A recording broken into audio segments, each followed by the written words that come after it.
So ఇక్కడ మనం అర్జున్ యొక్క శారీరక మానసిక వికారములు అంటే మనం అర్థం చేసుకున్నాం కదండి. ఆయన యొక్క మానసిక పరిస్థితి ఏమాత్రం సరిలేదు. ఆయన యొక్క శరీరం అంతా వణుకు వస్తుంది. అలాగే తన యొక్క రొమ్ములు నిక్కపొడుచుకుంటున్నవి. చాలా భయపడిపోయాడు, అధైర్యపడిపోయాడు. శోకము అనేటువంటి వ్యాధి తనని ఆవహించింది. కాబట్టి ఆయన చాలా అధైర్యంగా ఉన్నారు. దిక్కుతోచినటువంటి దీనస్థితిలో మనోదౌర్బల్యంతో బాధపడుతున్నారు. ఈ పదాలన్నిటికీ అర్థం ఒకటే అండి, ఆయన దుఃఖిస్తున్నారు. ఆ యుద్ధం చేయలేక ఆయన బాధతో దుఃఖిస్తున్నారు. అలాగే కన్ఫ్యూషన్ అంటే సందిగ్ధ స్థితిలో ఉన్నారు. యుద్ధం చేయాలా వద్దా, ఇది మొదటి ప్రశ్న. నేను ఇప్పుడు యుద్ధం చేయాలా వద్దా అని. ఎందుకంటే మన యొక్క కుటుంబ సభ్యులతోనే మనము కయ్యానికి కాలు దువ్వకూడదు. దేనికోసము? ఈ తుచ్చమైనటువంటి అల్ప సుఖములు సంపదల కోసము అని మనం అర్థం చేసుకున్నాం. అవునా కదా? మన పరిస్థితి కూడా అదే ఉంది కదండి. కాబట్టి మన పరిస్థితి, అర్జున్ యొక్క పరిస్థితి ఒకటే ఉంది. కాబట్టి ఈరోజు మనం ముందుకు సాగిపోదాము ఇంకా. ఎందుకంటే మనకు ఈ అవగాహన అనేది వచ్చింది కాబట్టి మనం ఇంకొంచెం త్వరగా వెళ్ళిపోయి 2వ అధ్యాయంలోని కూడా మనం వెళ్ళేటటువంటి అర్హతని సాయిబాబా వారి యొక్క శ్రీవారి యొక్క దయ వల్ల మనం సంపాదించుకున్నామని భావిస్తూనే, సో ఇక్కడ నేను నాది అని ఇక్కడ అర్జునుడు అనుకుంటున్నాడు అనమాట. నేను నా శరీరము, నా శరీరానికి సంబంధించిన వాళ్ళు. ఈ నేను నాది అనేటువంటి భావన వదలకపోతే ఎప్పటికీ కూడా మనం ఈ మృత్యు సంసార భవసాగరంలో ఎప్పటికీ ఇక్కడే దుఃఖిస్తూనే ఉంటాము అని ఇక్కడ చెప్తున్నారండి. ఎప్పుడైతే నేను నాది అనేటువంటిది అహంభావం అని అంటారు ఇక్కడ ఆధ్యాత్మిక పరిభాషలో. ఆ అహంభావాన్ని ఎప్పుడైతే మనం తగ్గించుకుంటామో, అంత్య సమయం వచ్చేటప్పటికి దాన్ని పూర్తిగా వదులుకుంటామో, అప్పుడే మనము మోక్ష ప్రాప్తి కలుగుతుంది. మోక్షం అంటే ఆకాశంలో లేదు, భూమిలో లేదు, అలాగే పాతాళ లోకంలో లేదండి, మన మనస్సులోనే ఉంది. ఈ యుద్ధాన్ని అన్నిటికీ కారణం ఏంటి? ఈ పెద్ద సంగ్రామము యొక్క కారణం ఏంటి? కోరికలు. అది దేనివలన? దేనికి? అది మెయిన్ ఆధారమే. దేనివల్ల కలుగుతుంది? దేనివలన? మనస్సు ఒక్కటే పెద్ద సంగ్రామాన్ని ఇంట్లో. అంతే కదండి, ఎవరైనా మనసు అయినా బాగోలేకపోతే వాళ్ళు ఇంకా యుద్ధమే జరుగుతుందండి కదండి. కాబట్టి అన్నిటికీ కారణం ఏంటి? మనస్సు. ఎన్ని చెప్పినా ఇక్కడ చూడండి, మనస్సు మాట వినడం లేదు, మామూలుగా అది ప్రవర్తిస్తుంది. ఒక అర్జునుడికి కూడా ఇటువంటి పరిస్థితే నెలకొడింది. ఎందుకంటే నేను నాది అని అనుకుంటున్నారు కాబట్టి ఆయన అనుకుంటున్నారు, మనం అనుకుంటున్నాం. ఇక్కడ మనం చర్చించుకునేటప్పుడు ఎప్పుడు కూడా మనకు అనువర్తింప చేసుకోవాలండి. అవునా కదా? ఇది మనకు జరుగుతుంది యుద్ధము, మనకి, మన మనసుకి అని అర్థం చేసుకోవాలి. ఇది యథార్థం. అవునా కదండి? కురుక్షేత్ర సంగ్రామము అనేది జరిగింది, ద్వాపర యుగంలో జరిగింది. ఎందుకు జరిగింది? అది ప్రాక్టికల్గా చూపించినారు. చూపించారనమాట. ఆ నిజాన్ని కరెక్ట్గా యథార్థంగా చూపించారనమాట. అలాంటి కౌరవుల్ని, పాండవుల్ని ఇద్దరిని పెట్టి వాళ్ళ యొక్క మనస్తత్వం, వాళ్ళ ఒక్కరి మనసు మారకపోవడం వల్లే ఈ పెద్ద సంగ్రామం అనేది. అవును కదండి? ఆయన మనసు కొంచెం, ఇప్పుడు చూడండి, అర్జునుడు ఎంత దయాశీలి అండి. ఈ యుద్ధం జరగకముందు 12 ఏళ్ళు అరణ్యవాసం చేశారు. ఎవరు? పాండవులు. ఆ 12 ఏళ్ళు అరణ్యవాసం అంటే అంత సులభం అండి. మనకు వర్షం వచ్చేటప్పుడు చెట్టు కింద 1 గంట సేపు నిలబడితే మనకు అర్థమవుతుంది అది ఎంత బాధాకరమైనది. శారీరకంగా, మానసికంగా వాళ్ళకు ఉండవలసిన ఆస్తి రాకుండా చేసి వాళ్ళని అరణ్యానికి పంపించేశారు. ఎందుకు? ఆ జూదం అనేటువంటి ఒక ఆటను ఆడి.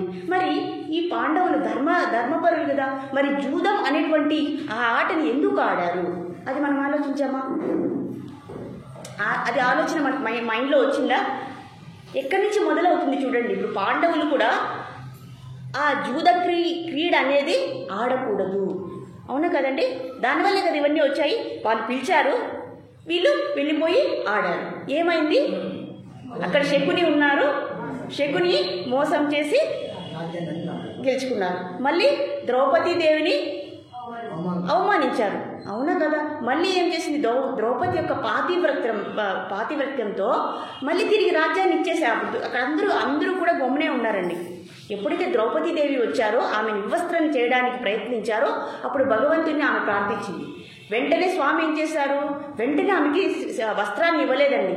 ఏం చేశారంటే ఆయన, ఈమెకు నేను వస్త్రం ఇవ్వాలంటే అంత ధర్మం ఈమె చేసిందా అని ఆలోచించారు. మనకి ఒకటే చెప్తారు కారణం, నువ్వు ద్వారకాధీశ్ అని పిలిచావు అని, కాబట్టి నేను ద్వారక నుంచి వచ్చాను అని ఒక రీజన్ అయితే, అసలైనటువంటి అంతర్భావం ఏమంటే ఆమె గత జన్మలో ఎప్పుడైనా సరే ఈ ధర్మం అనేది చేసిందా అని భగవంతుడు చూస్తున్నారండి. అందుకే ఆలస్యమైంది. ఇది అసలైనటువంటి అంతర్భావము. కాబట్టి ఎప్పుడైతే కనుక్కున్నాడో ఆ డిపార్ట్మెంట్తో ఈమె ధర్మం చేసిందా లేదా అని కనుక్కున్నారో అప్పుడు చెప్పారు, ఈమె ఒక గుడ్డని ఎవరికో వస్త్రాన్ని ఇచ్చింది. కాబట్టి అది వేరే కథ. మళ్ళా అయినప్పుడు ఈమె వస్త్రదానం చేసిందనమాట. కాబట్టి ఈ ధర్మం చేసింది కాబట్టి నీకు అదేమవుతుంది, మల్టిపుల్ అవుతుందండి. అంటే ఇప్పుడు మనం 10 రూపాయలు సహాయం చేసామనుకోండి, అది కూడా ఎవరికి సహాయం చేయాలండి? ఇప్పుడు దావలో ఒకరు వెళ్తుంటారు, మనం 10 రూపాయలు ఇచ్చామనుకోండి, ఆ 10 రూపాయలు తీసుకెళ్ళి తాగేశాడు అనుకోండి, అప్పుడు ఏం జరుగుతుందో తెలుసా? వాళ్ళలో ఉండేటువంటి పాపము అర్థము మనకు. కాబట్టి మనం చేసేటటువంటి దాన ధర్మములకు కూడా ఒక అర్హత, ఒక ఏమంటారు దాన్ని, ఒక పర్టికులర్ కారణం అనేది ఉండాలి. అంటే అతను దానం చేసేకి అర్హుడా కాదా అనే దాన్ని మనం గమనించాలి. ఎందుకంటే ఆయన యొక్క పాపాన్ని మనం తీసుకున్నట్లు. ఇక్కడ దానం ఏమైంది, ధర్మం ఏమైంది, పాపంగా మారింది. కాబట్టి మనం దాన ధర్మములు పుణ్యం చేసేటప్పుడు అర్హత ఉన్న వాళ్ళకే మనం చేయాలని శాస్త్రం చెప్తుందండి, నేను చెప్పట్లేదు. కాబట్టి ఇక్కడ ద్రౌపదీదేవి ఆ పుణ్యాన్ని చేసింది కాబట్టి భగవంతుడు ఆమెకి ఎన్ని రెట్లు చీరలు ఇచ్చేశారండి.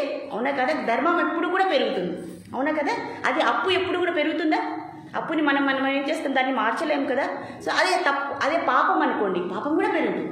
ఈ జన్మలో నేను ఒకరిని కొట్టాను అనుకోండి, నెక్స్ట్ జన్మలో నన్ను 3 రెట్లు వాళ్ళు తిరిగి కొడతారనమాట. సో అలా ప్రతిదీ కారణ సిద్ధాంతము అని చెప్తారు. కాబట్టి ఇక్కడ ఈ పాండవులు ఎప్పుడైతే జూద క్రీడకు వెళ్ళిపోయారో వీళ్ళు మోసంతో వాళ్ళని ఓడించేశారు. వాళ్ళు తిరిగి అరణ్యంకి వెళ్ళిపోయారు. వాళ్ళకి వరం ఇచ్చేశారు. ఇంకా ద్రౌపదిది ఏమి చేసింది, ఈ సభలో ఇంతమంది ఉన్నారా, ఒక్కరు కూడా నన్ను ఆదుకోలేరా? భీష్ముడు ఉన్నాడు, ద్రోణుడు ఉన్నారు, అందరూ ఉన్నారు, మీకు ఎవరికి ధర్మం తెలియదా?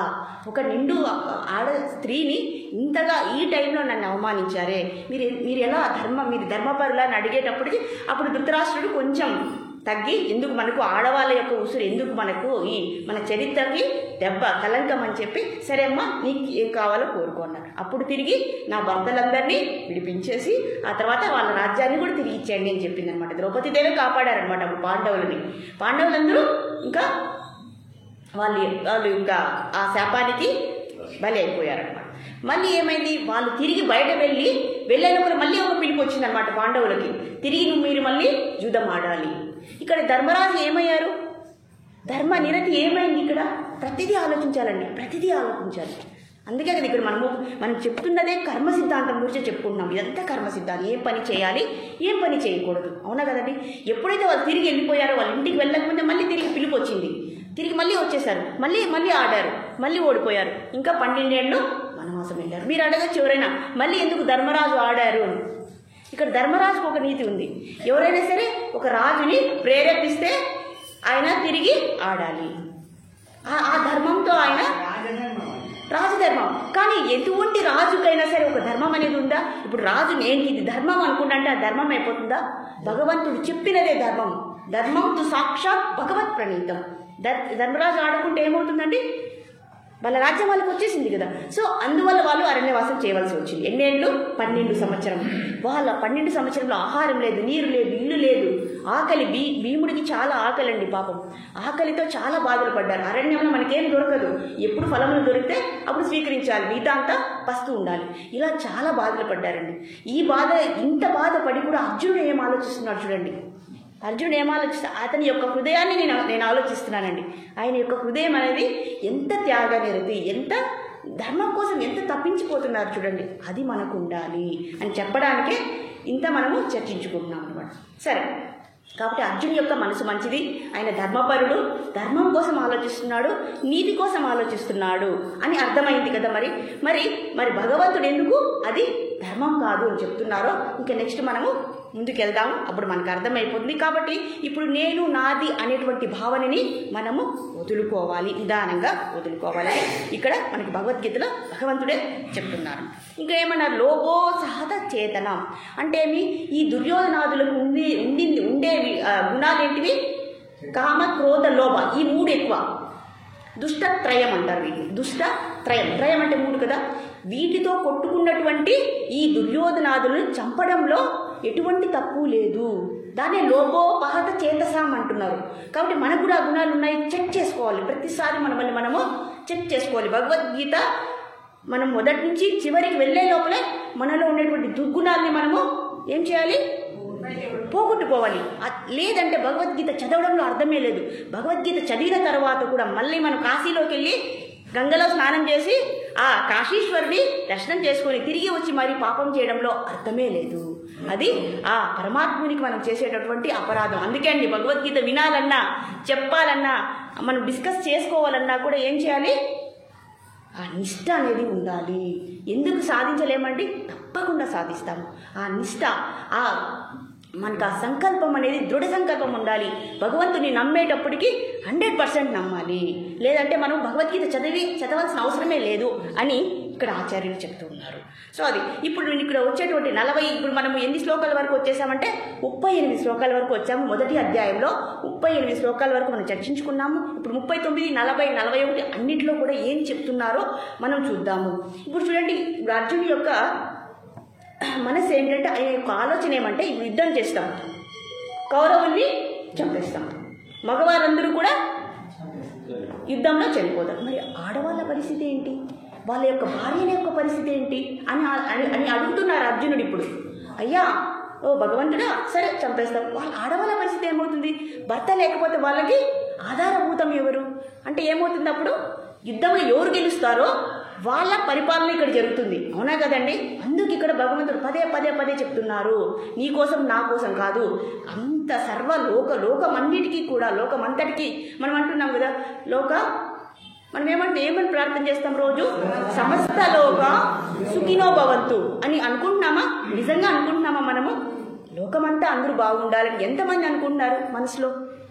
అనుకోవడం కాదు, ఎంతవరకు దాన్ని మనం ఆచరణలో పెడుతున్నాము. ఒకటి అనుకున్నామంటే అది ఆచరణలో పెట్టి తీరాలి అని ఇక్కడ భగవద్గీత అనేది భగవంతుడు బోధిస్తున్నారు మనకి.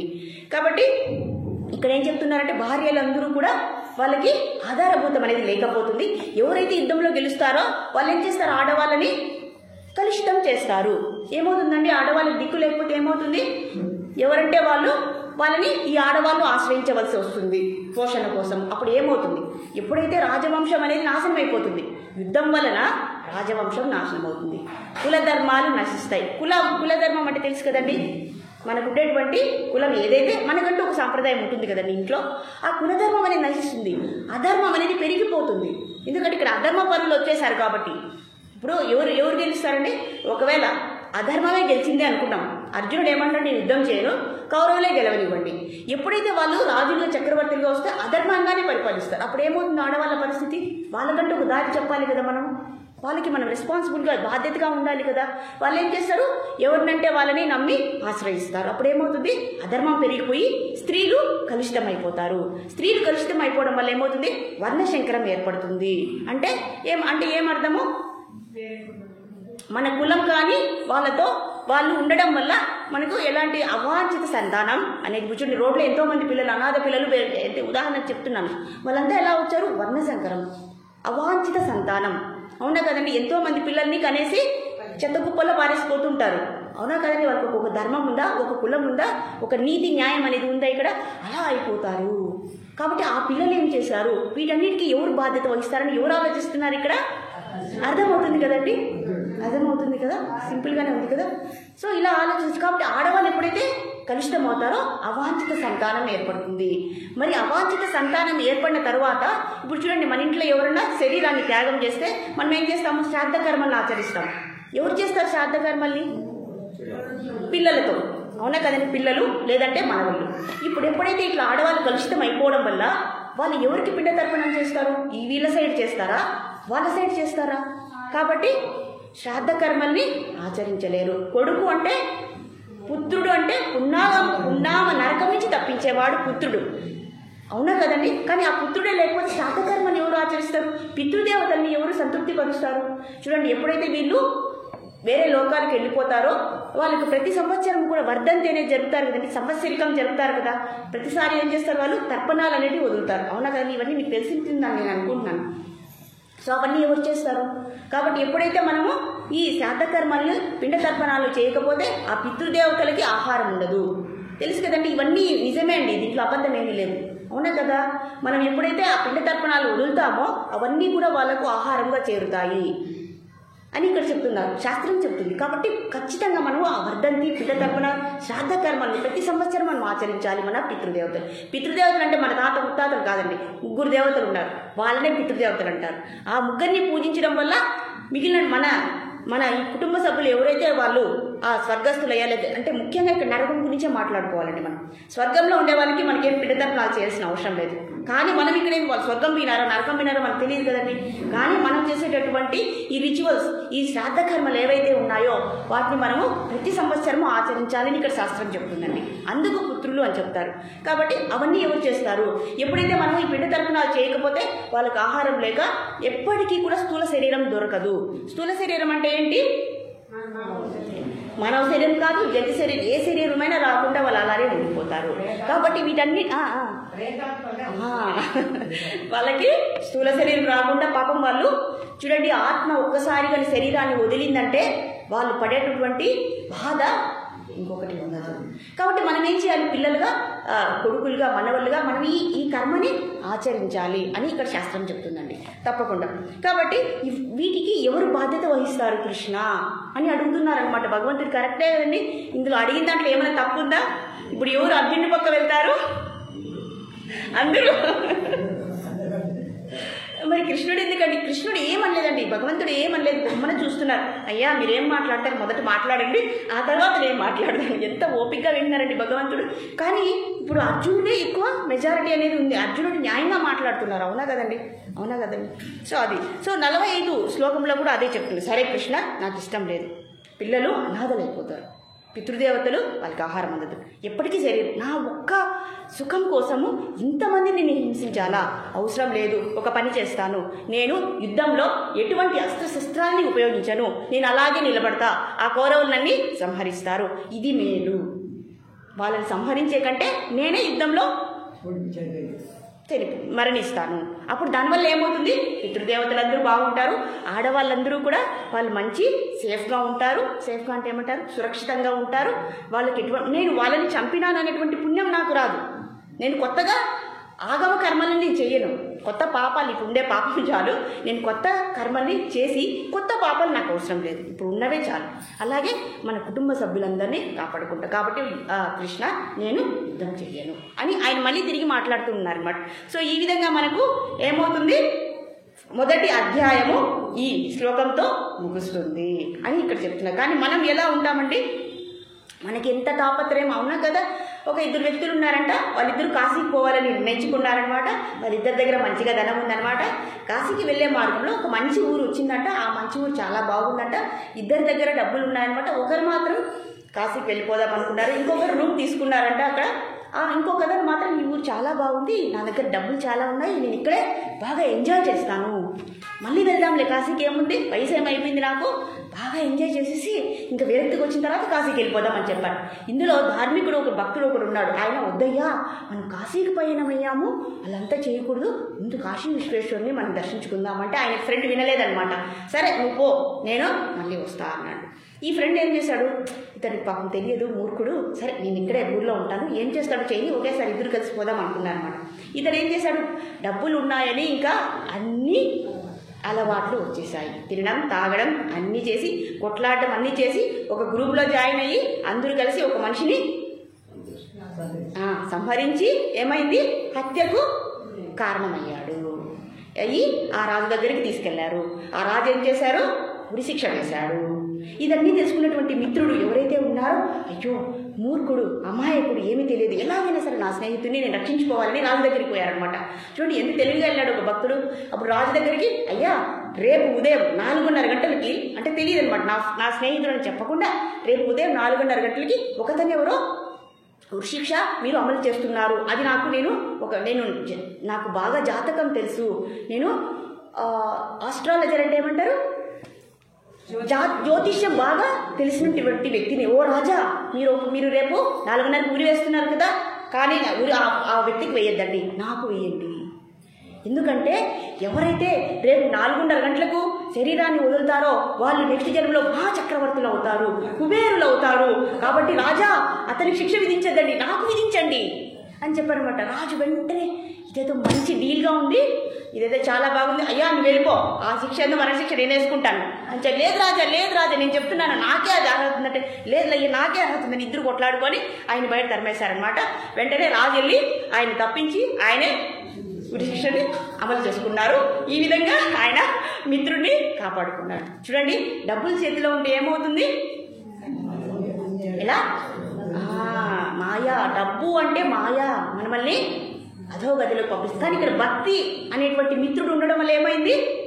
ఆయన తిరిగి కాశేశ్వరుని దర్శించుకునేటువంటి మహా భాగ్యం కలిగింది. అది అండి భక్తికి మాయకు తేడా. ఇందులో మనకి ఏ గుణం ఉంది?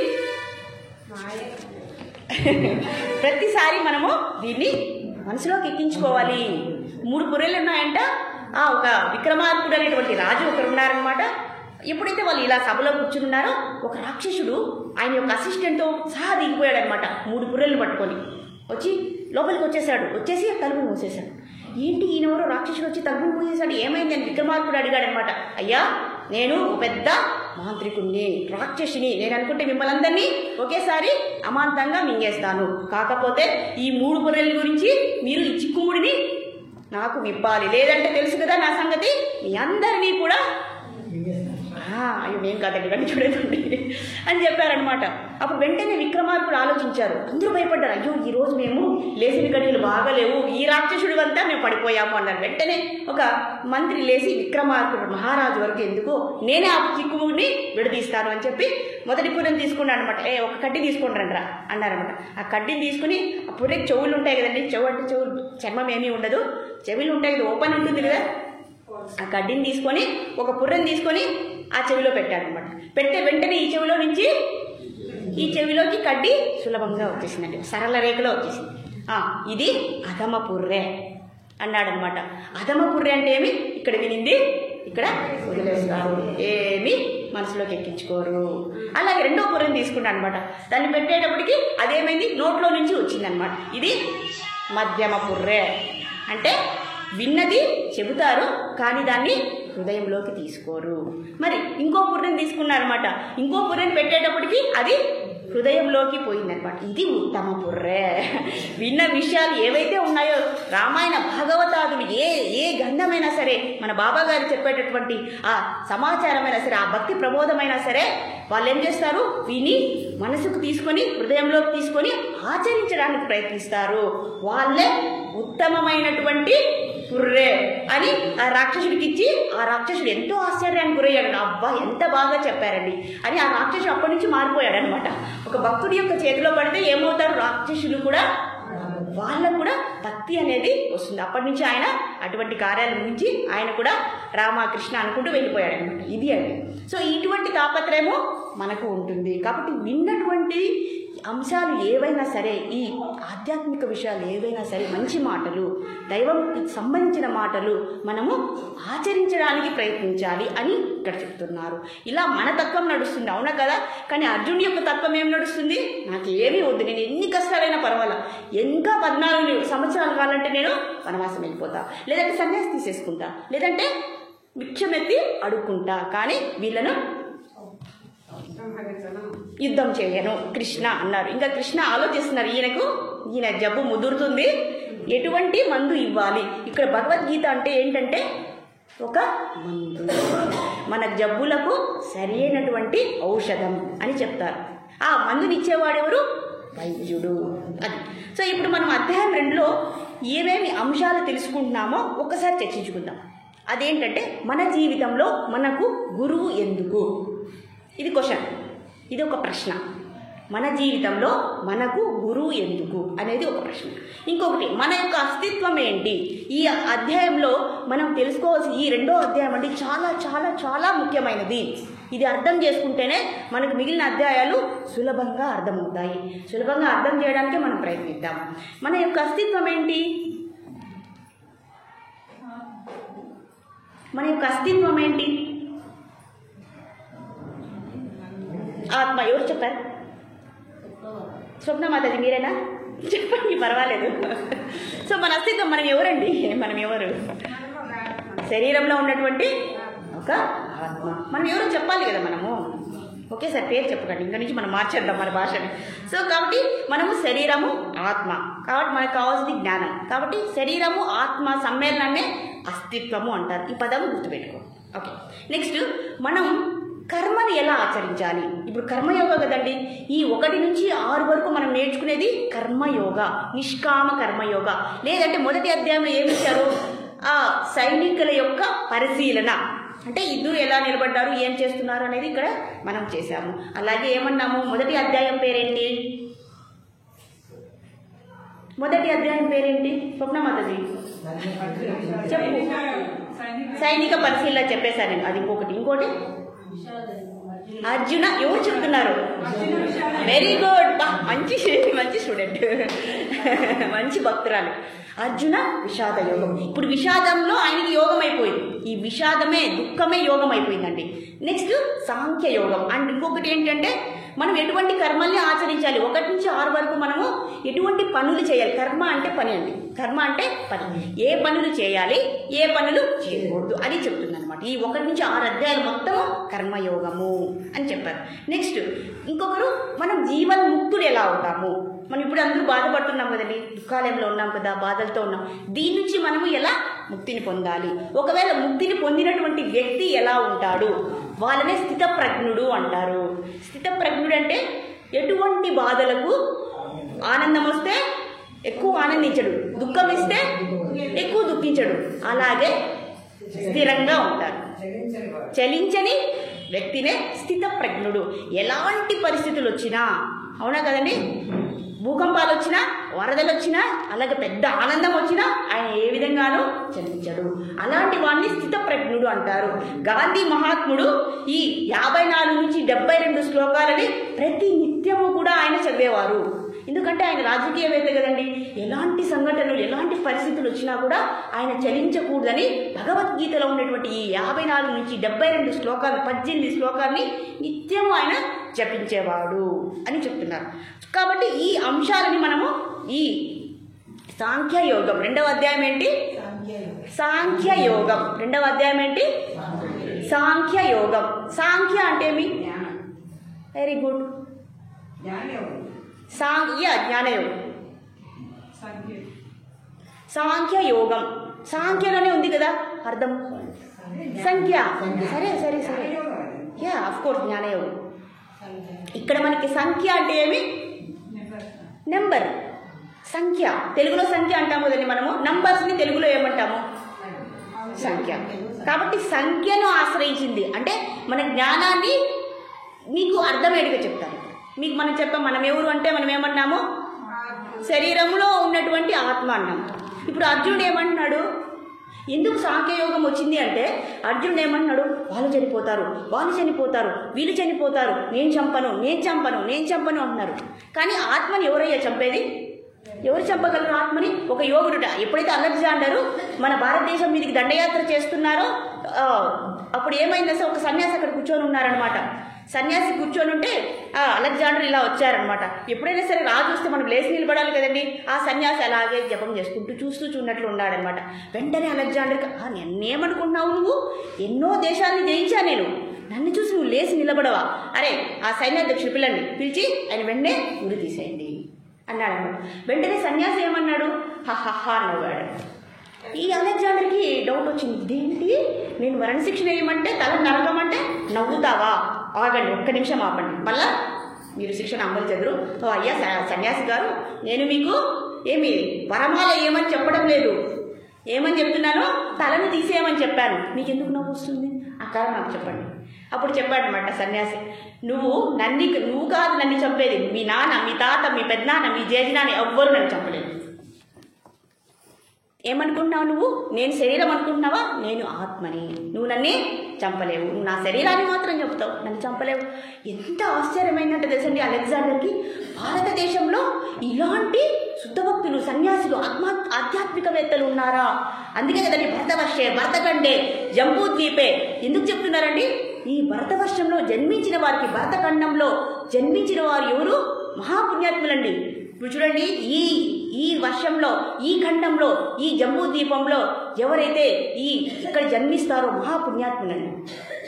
జన్మ అనేది ఈ భారతదేశంలో రావడం మహాపవిత్రం.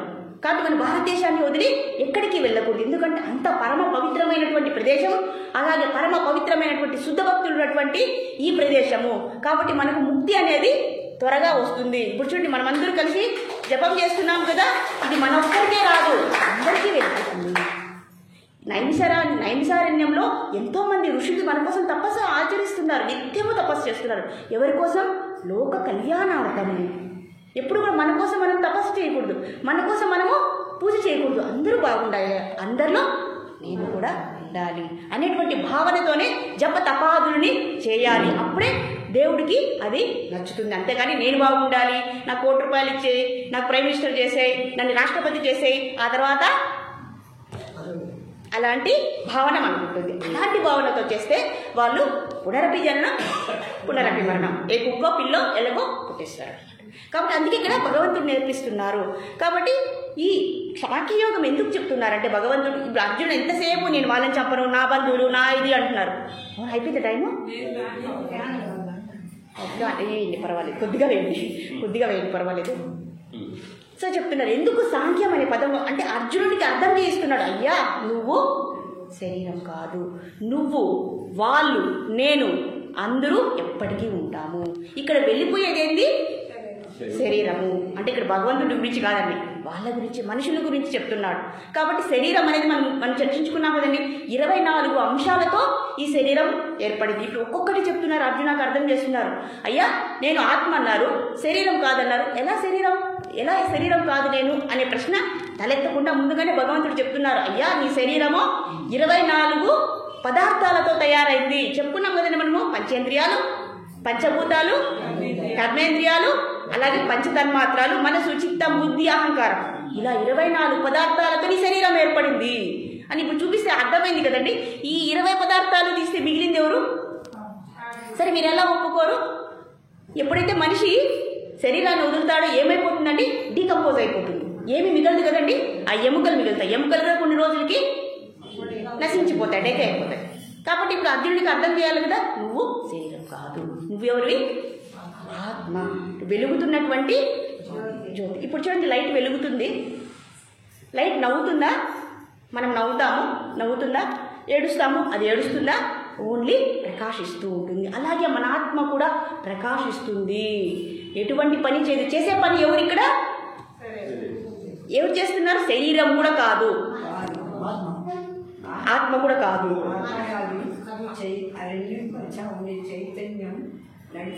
నడిపిస్తుంది. కానీ ఎవరిని నడిపిస్తుంది? ఇప్పుడు మనము నీళ్లు తాగాలి అంటే ఏమవుతుంది? మనకు ఇక్కడి నుంచి రావాలి కదండి, ఆ మెసేజ్ దేనికి వస్తుంది? చేతికి వస్తుంది, అప్పుడు చేయి వెళ్ళి తీసుకుంటుంది.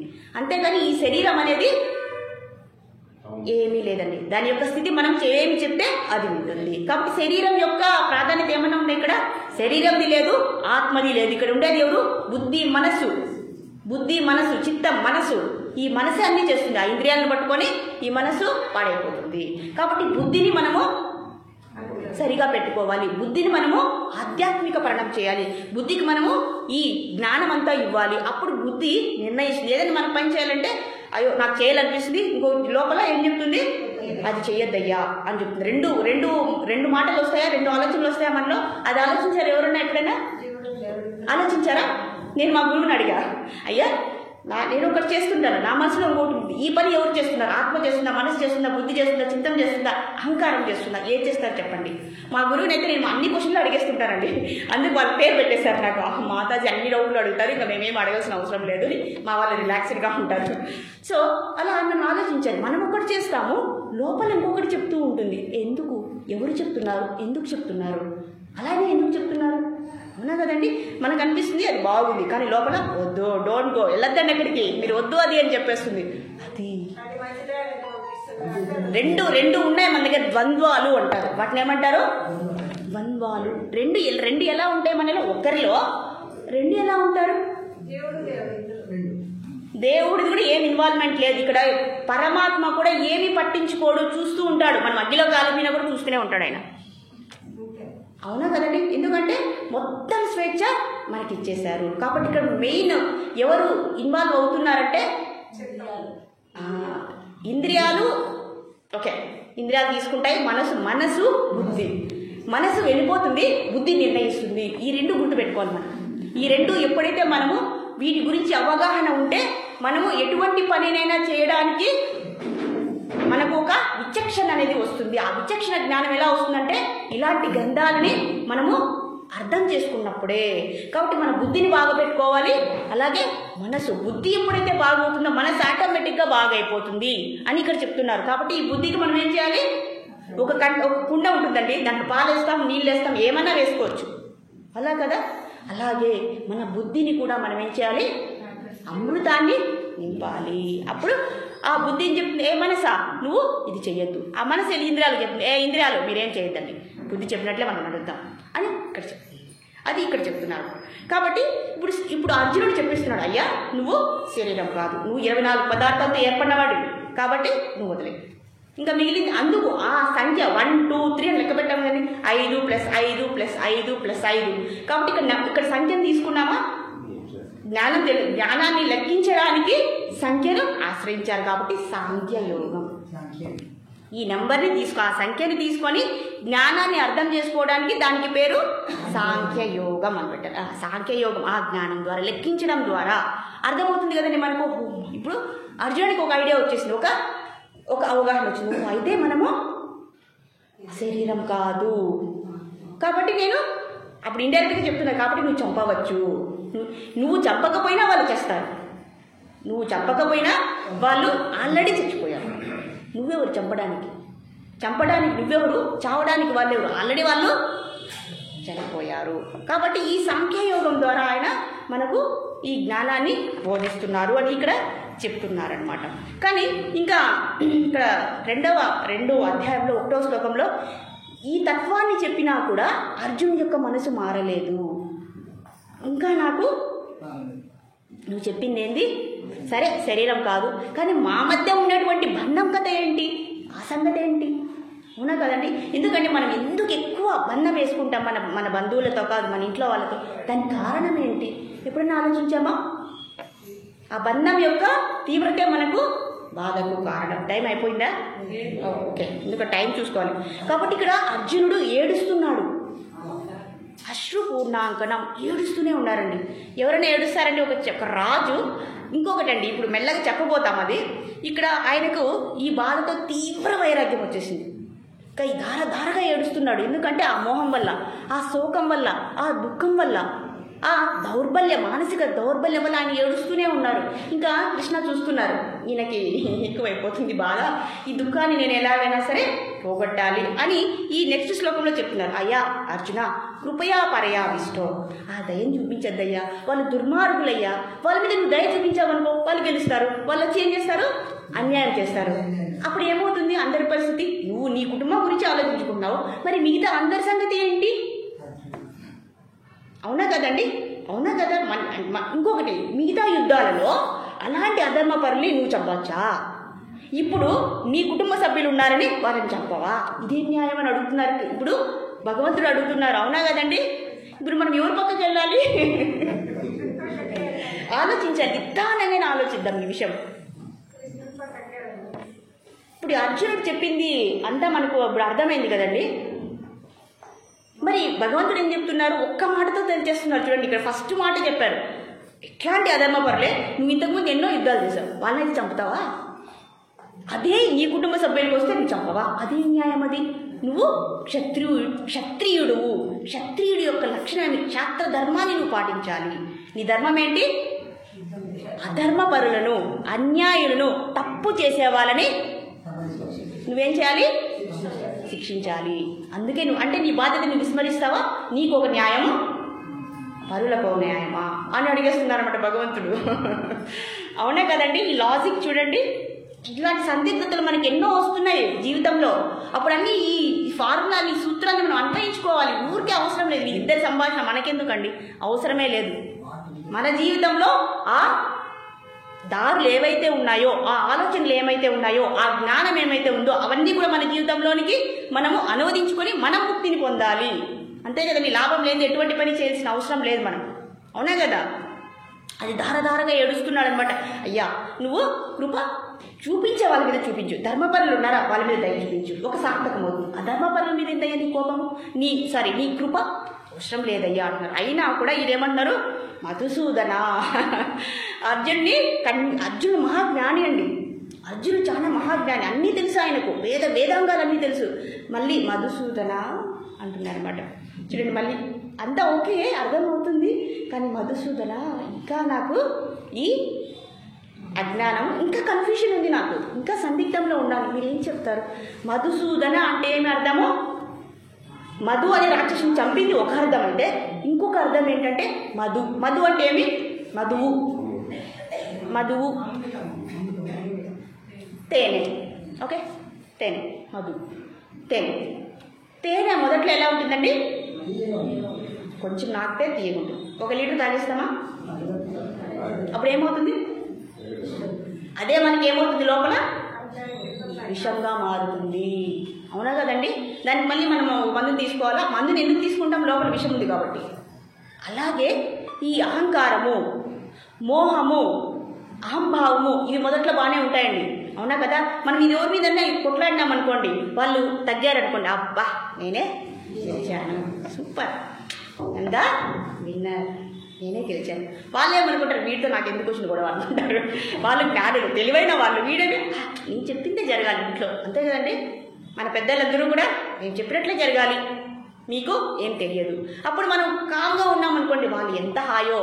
అంటే ఇక్కడ అనడం ఏమంటే, తేనె మొదట్లో ఈ అహంభావము, ఈ శోకము, ఈ మోహం మొదట్లో బాగానే ఉంటాయండి, ఆ తర్వాత ఏమవుతాయి, అవి విషంగా మారుతుంది అని చెప్తున్నారు. కాబట్టి ఆ విషయాన్ని ఎవరైతే మొదట్లోనే గుర్తించి వాటిని బయటకు పంపిస్తారో, నాకు అహంకారం ఉండకూడదు, నాకు అహంభావం ఉండకూడదు, నాకు ఈ శోకం ఉండకూడదు, ఈ అజ్ఞానం ఎవరు ఉండకూడదని ఎవరైతే పక్కకు పెట్టేస్తారో వాళ్ళే మధుసూదనత్వాన్ని పొందినవారు, ఆ మధుసూదన్ని పొందేవారు. అంటే ఇక్కడ చెప్పడం మనం ఏంటంటే, చెడు గుణాలు మొదట్లో చాలా బాగుంటాయి, ఆ తర్వాత ఏమవుతాయి, విషంగా మారి మనకెన్నో పరిణామాలు సంక్రమిస్తాయి. కాబట్టి అది ఎవరు ముందుగా గుర్తించి వాటిని పారదోలుతారో, బయటికి నెట్టివేస్తారో వాళ్ళే మధుసూదన లక్షణాలు కలిగి ఉంటారు, మధుసూదనత్వం అంటారు.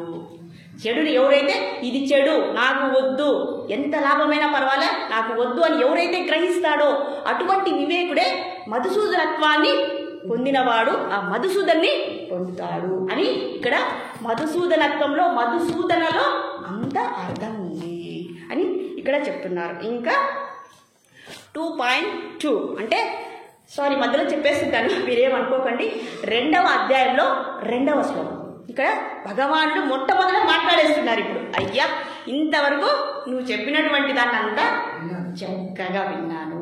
ఇంకా ఏం చెప్తున్నారు భగవంతుడు? ఓ అర్జున, ఇక్కడ ఏమని చెప్తున్నారు భగవాన్? శ్రీ భగవాను వాచ ఈశ్వర పరమకృష్ణ సచ్చిదానంద విగ్రహ అనాదిరాదిర్ గోవింద సర్వకారణ కారణం అని చెప్తున్నారు. ఏం చెప్తున్నారు? మనము భగవంతుడికి ఇంకా చెప్తున్నారు. ఇక్కడ ఏం చెప్తున్నారంటే, ఏతేచాంస కలహపుంసాం కృష్ణస్తు స్వయం భగవాన్ ఇంద్రాని వర్గ్యులం లోకం హృదయంతి యుగే యుగే. అయ్యా నువ్వు ఎవరు అనుకుంటున్నావు? ఇంతవరకు విన్నది ఎవరు అనుకుంటున్నారు? ఈశ్వర పరమకృష్ణ సచ్చిదానంద విగ్రహ చెప్తున్నారు. ఎవరు? ఈశ్వరుడు. నీ ముందున్నవాడు నీ స్నేహితుడు కాదయ్యా, ఈశ్వరుడు. ఈశ్వర అంటే ఏమర్థము? ప్రతి పదాన్ని అర్థం చేసుకోవాలి. భగవంతుడు మాట్లాడుతున్నాడు మనతో. యావో భాగ్యం, మనకి ఎంత భాగ్యం అండి. ఆ కురుక్షేత్రంలో కౌరవులు ఉన్నారు, పాండవులు ఉన్నారు, సంజయుడు చెప్తున్నాడు, ధృతరాష్ట్రుడు చూస్తున్నాడు, మనం అందరం కూడా వీక్షిస్తున్నాము. ఎంత అదృష్టం అండి మనకు. ఇప్పుడు మాట్లాడుతున్నారు ఈశ్వర అంటే ఎవరు? మనల్ని రక్షించేవాడు, మనల్ని కంట్రోల్ చేయవాడు. అవునా కదండి? ఇప్పుడు మనం పుడతాము, వెంటనే ఎందుకు చనిపోతాము? మనం అనుకుంటాం మేము చెప్పినట్లే అంతా జరుగుతుంది ఇంట్లో, నేనే ఈ లోకానికి అధిపతిని అనుకుంటారు కదండి. ఒక సీఎం ఏమనుకుంటాడండి? నేనే ఈ రాష్ట్రానికి అధిపతిని అనుకుంటా. ఎవరండి పతి?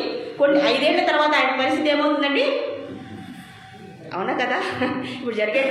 కాబట్టి మనమే అంతా చేస్తున్నాము అనే భావన ఉండకూడదు అని ఇక్కడ చెప్తున్నారు. ఈశ్వర అంటే అందరినీ కూడా కంట్రోల్ చేసేవాడు.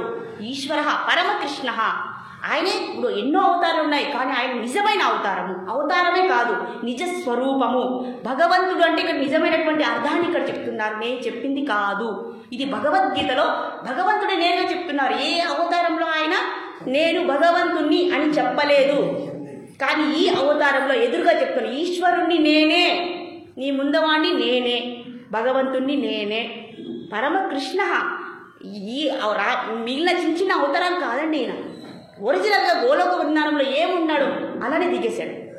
అక్కడ ఎలా ఉంటాడో అలానే దిగి అర్జునుడి ముందర మన ముందర నిలబడి మనకు బోధిస్తున్నాడు ఒక గురువుగా. అవునా కదండి? కాబట్టి మనం సామాన్యంగా తీసుకోకూడదు. ఇక్కడ భగవంతుడు చెప్పేస్తున్నారు, డిక్లేర్ చేసేస్తున్నారు. ఇంతకు మించి ఏం కావాలండి? అయినా కూడా ఇక్కడ చెప్తున్నారు, ఓ అర్జున, పామరులు అవలంబించినటువంటి ఈ బుద్ధి నీకెందుకు వచ్చింది? పామరులు అంటే చెడువారు, దుష్టులు, దూర్తులకు ఇలాంటి ఆలోచన వస్తుంది, నీకెలా వస్తుందయ్యా అని నవ్వుతూ చెప్తున్నారు అనమాట. పామరులు అవలంబించేటువంటి ఈ భావన నీకెందుకు వస్తుంది? నువ్వు జ్ఞానివి, నువ్వెవరనుకుంటున్నావు? నువ్వు సంపూర్ణ జ్ఞానం కలిగిన వాడు, నీకెందుకయ్యా ఈ శోకం, నీకెందుకయ్యా ఈ మోహం? మోహం వల్లే శోకం వచ్చింది కదండి.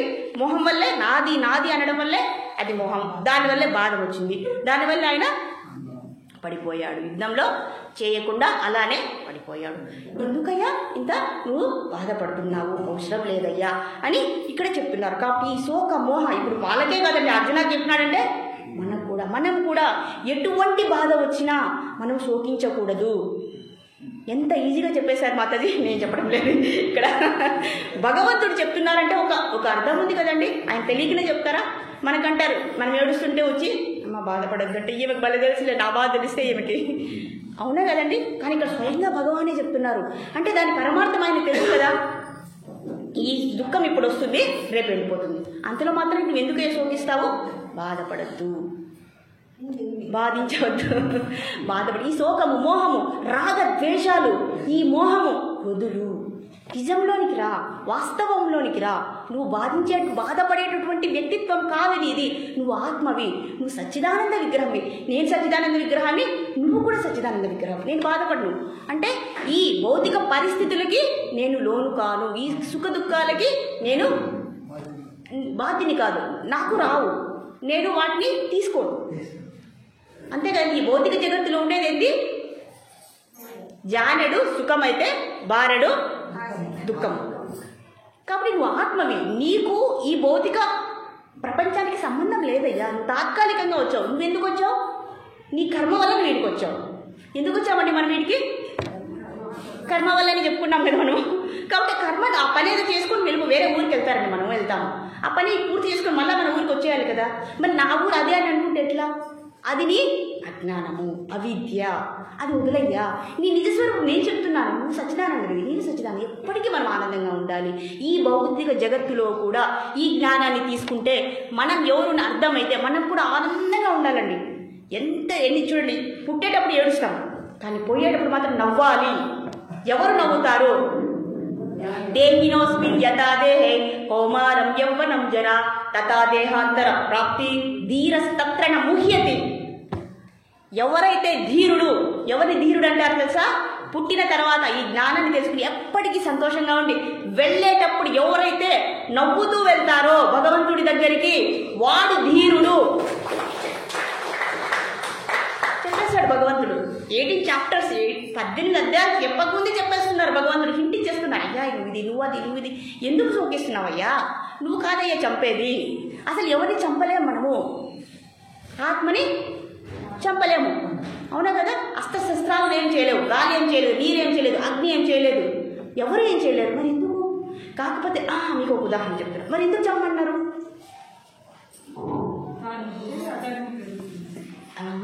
ఇప్పుడు చూడండి, ఒక దొంగతనం చేసింటాడు, అతని వెంటనే జైల్లో ఎందుకు వేస్తారండి? ఇంకో దొంగతనం చేయకుండా. ఒక హంతకుడు ఎందుకు జైల్లో వేస్తారో వెంటనే ఇంకొక హత్య చేస్తారు కాబట్టి ఇంకొకరిని చంపకుండా వాళ్ళని కొన్ని రోజులు జైల్లో వేస్తారు. అంటే ఆ ప్రక్రియను ఆపడానికి. అంతే, ఇంకేం. మన వాళ్ళు ఎలా అంటే తెలుసా అండి, ఒకడు ఉన్నాడండి, సన్నవాడు ఒకడు, లావువాడు ఉన్నాడు. సన్నవాడిని లావువాడు ఆయనకి ఎప్పుడు చూసినా ఏ బక్క అని ఏడిపిస్తూ ఉండేవాడు అనమాట. నన్ను అలా అనద్దు, నువ్వైతే ఇట్లా బండలా ఉండావే అన్నాడనమాట. వెంటనే ఈ బండగా ఉండేవాడిని కోపం వచ్చి తల్లని ఒక చెప్పకు ఒకటి వేసాడనమాట. వెంటనే ఈ సన్నవాడు ఏం చేశాడు, పాపం తిరిగి కొట్టలేక కోర్టుకి వెళ్ళాడు అనమాట. కోర్టును ఆశ్రయించాడు. ఈ లావువాడు నన్ను కొట్టాడు, ఎంత గట్టిగా కొట్టాడంటే నేను తట్టుకోలేను, కాబట్టి ఓ జడ్జి గారు మాకు న్యాయం చెప్పండి. వెంటనే జడ్జి గారు ఏం చేశారు, ఏమయ్యా నువ్వు కొట్టావా? అవునయ్యా నేను కొట్టాను. ఎందుకు కొట్టావు? నాకు కోపం వచ్చింది, నేను కొట్టాను. నన్ను ఇలా అన్నాడు, నేను ఇలా అన్నాను, అందుకే కొట్టాను, ఏం చేస్తారు చేసుకోకండి. అప్పుడు జడ్జి గారు చెప్పారు, మిమ్మల్ని ఇద్దరిని మార్చలేము, సరే నువ్వు 5 రూపాయలు నీకు జరిమానా విధిస్తున్నాను, 5 రూపాయలు కట్టేసి వెళ్ళిపో. వెంటనే ఏం చేశాడు, ఈ లావుటోడు జోబిలో నుంచి చూస్తే 10 రూపాయలు, ఇంకా 10 రూపాయలు చిల్లర కావాలి కదండి. అందరినీ అడిగారండి మనలాంటి మన వాళ్ళని, మన వాళ్ళు ఎవరు తయారు కదండి, ఎందుకంటే ఇప్పుడు అవసరం లేదు ఇక్కడ డబ్బులు, ఆయనే మన సంపద, అవునా కదండి. వెంటనే ఇది నా దగ్గర లేదు ఇట్లా కాదని చెప్పేసి మళ్ళా పోయి ఆ సన్నోడి దగ్గర పోయి ఇంకో చెంప తప్పని వాయించాడు అనమాట. వాయించి ఇప్పుడు జడ్జి దగ్గరికి వెళ్ళి జడ్జి గారి దగ్గరికి వెళ్ళి 10 రూపాయలు ఇచ్చేసాడు అనమాట. ఒక దెబ్బకు 5 రూపాయలు, ఇంకొక 5 రూపాయలు ఎవరు ఇకపోతే ఏం చేయాలి, 10 రూపాయలు అనవసరంగా జడ్జి గారికి ఇచ్చేయాలి కదా. సరే అని వెళ్ళేసి ఇంకో చెంప వాయించి ఇప్పుడు సరిపోయింది, 5 + 5 10.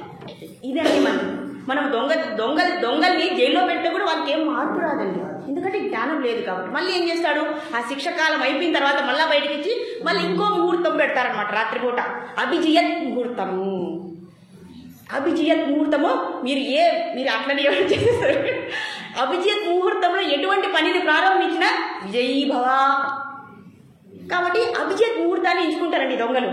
సక్సెస్ఫుల్గా ఈరోజు మనము ఆంధ్ర బ్యాంక్ వద్దులేండి, దాంట్లో అంత డబ్బులు ఉండదు, ఎస్బీఐ బ్యాంక్కి వెళ్ళిపోతాం అని చెప్పి ఎటువంటి పరివర్తన కూడా రాదు. ఎందుకంటే మనం మనసు మాట విని మనము, అంటే ఇక్కడంతా ప్రాబ్లం ఏంటంటే ఆ మనసుకి ఆ బుద్ధికి జ్ఞానం లేదు అని ఇక్కడ చెప్తున్నారు. కాబట్టి మొత్తం ఈ జ్ఞానాన్ని ఆయన బోధిస్తున్నారు. కాబట్టి అలాంటి దుర్బుద్ధి నీకు ఎందుకయ్యా, ఎందుకు నువ్వు అలా ఆలోచిస్తున్నావు, అవసరం లేదు అని ఇక్కడ భగవంతుడు చెప్తున్నారు. కష్మలమిదం అనే పదాన్ని ఉపయోగించారు. కష్మలం అంటే మురికి. ఇప్పుడు చూడండి, మనం ఎందుకు తెల్లవారితో స్నానం చేస్తాము, మురికి పోవాలని కదా. అంటే శరీరానికి పట్టిన మురికిని మాత్రము కడుక్కుంటాము, మనసుకు పట్టిన మురికిని ఎందుకు కడుక్కోము? అమ్మగారు మనకు తెలిస్తే కదండి అది మురికా కాదని, అవునా కదా. కొందరికి తెలుసు తప్పులు చేస్తున్నామని, అయినా కూడా డోంట్ కేర్, నాకు అవసరం, నేను చేసేదే, ఏం చేస్తావు చేసుకో. ఇవన్నీ కూడా మలినాలే కదండి, మనసుకు పట్టినటువంటి ఈ అజ్ఞానము. కాబట్టి ఈ మోహాన్ని నువ్వు చూపిస్తున్నావయ్యా. కాబట్టి మనసుకు పట్టినటువంటి శోకము, మోహము, ఈ దుఃఖము, ఈ రాగద్వేషాలు ఏవైతే ఉన్నా, మనకు విపరీతమైన తాపత్రయం అండి మన కుటుంబం అంటే, అవునా కదా. ఎప్పుడు కూడా కొద్దిగా ఉండాలి, విపరీతం అవుతే ఏమవుతుంది, అది ఏమవుతుంది, ఫలించదు. కాబట్టి విపరీతమైన మోహాన్ని పెంచుకోవద్దయ్యా. మనం కూడా మన ఆస్తుల మీద విపరీతమైన మోహాన్ని పెంచుకోకూడదు, ఎందుకంటే అట్ ఎనీ టైం మనం వెళ్ళిపోవాలి.